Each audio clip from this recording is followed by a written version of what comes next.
Imaginez payer l'équivalent de votre salaire mensuel pour demander un visa qui vous est ensuite refusé. Eh bien, en 2023, c'est ce qui est arrivé à certains des 704 000 demandeurs africains qui devaient voyager pour l'Europe, mais à qui le visa Schengen a été refusé. Leur motif, c'était qu'il n'y avait pas de raison assez satisfaisante qui montre qu'une fois là-bas, j'allais revenir chez moi. Honnêtement, c'était frustrant. Cela représente plus de 56 millions d'euros non remboursables qui ont quitté les poches africaines pour remplir les caisses des pays européens. C'est devenu du business. Et c'est devenu en plus une barrière à des fins politiques. Non seulement les ressortissants africains sont des demandeurs les plus rejetés, mais ils vont devoir également payer plus.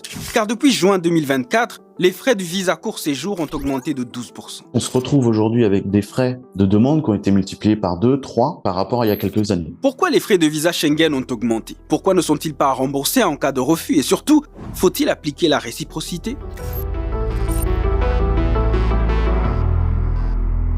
Pour voyager dans l'Union européenne, les citoyens des pays africains doivent obtenir une autorisation, le visa Schengen. Et depuis le 11 juin 2024, les frais de dossier de ce visa sont passés de 80 à 90 euros. La Commission européenne dit avoir augmenté le prix à cause de l'inflation dans les États membres. Mais elle a fait quelque chose d'autre qui est passé inaperçu. Elle a également autorisé ses fournisseurs externes à augmenter leurs tarifs. Avec Michael Poron, auteur du livre Les ambassades de la France-Afrique, vous allez très vite comprendre le problème. Le consulat ne fait que accepter ou refuser un dossier. Mais le traitement du dossier en lui-même aujourd'hui est confié à des entreprises privées. Ces entreprises privées, et ça c'est le choix de la France, elles-mêmes prennent des frais. Et donc, en plus de la hausse des frais de visa, l'UE a proposé de faire passer les frais de ses prestataires de 40 à 45 euros. Les entreprises privées, par contre, elles font ce qu'elles veulent. Donc, par exemple, ça leur permet de proposer des services premium. Vous voulez être prévenu par SMS de l'avancée de votre dossier, vous allez payer. Vous voulez qu'on vous renvoie votre passeport par coursier ou par poste, vous allez payer. Vous allez payer très très cher d'ailleurs. Et évidemment, rien de tout ça ne vous garantit d'obtenir le visa, surtout si vous êtes africain.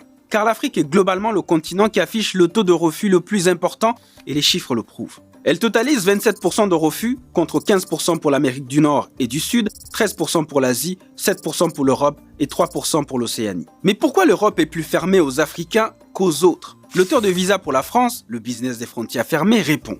On soupçonne assez facilement les Africains de vouloir, 1, tricher sur leur dossier, et 2, de vouloir rester ensuite sur la France ou le continent européen. Donc en fait, il y a réellement une politique de soupçon là-dessus qui est très mal vécue par les Africains, et notamment par les étudiants.